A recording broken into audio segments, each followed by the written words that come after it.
What keeps me really going in the morning and coming back here every day is, first of all, my passion, and then also seeing the results of what Wounded Veterans Relief Fund is doing.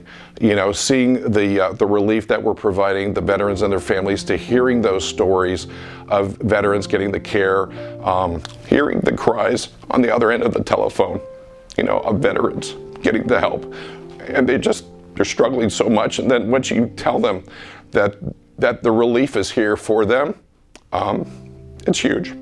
My name is Shanita Walker. I enlisted in 2016 to the Army, and I was a combat medic stationed at Fort Jackson, South Carolina. I had some incomplete dental work that could not get finished before I was medically retired out of the Army, and I thought the rest of my life was going to be stuck not having any teeth up front. And you know, with that idea, then you start worrying about how many more you're going to lose as you get older, and I was in need of dental work. After fighting 4 months at the VA, I finally got in touch with a patient advocate, and she referred me to the Wounded Veterans Relief Fund, which was probably the best thing that's ever happened to me. I had 32 years in the military, and I've seen a lot of people, and I always felt that we ought to take care of our veterans. So it was one of those things that I thought maybe we could make a dent here, and it's proven out. We've had good support from the people throughout the state of Florida. I would hope that we can get more people that find out about who we are and what we're doing, and that what we're doing is very good. We're very proud of where we are in our program and how we've come this far, but there's an awful lot more to do. My name is Sandra O'Neill, and I was in the Army.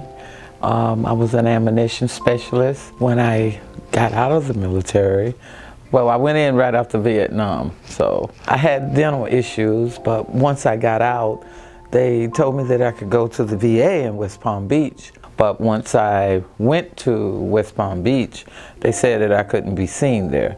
I couldn't get any dental work because I hadn't even applied, or I wasn't 100%. Once I met this Wounded Veterans program, they changed my life, my smile, my health issues with my dental work. It's changed my life tremendously. It's helped me as far as my health issues. It's helped me to be a better person, to smile now a little, where I didn't smile before because people would tell me I was mean, I looked mean because I didn't smile, because of the way my teeth were in my mouth. But now I can smile a little bit.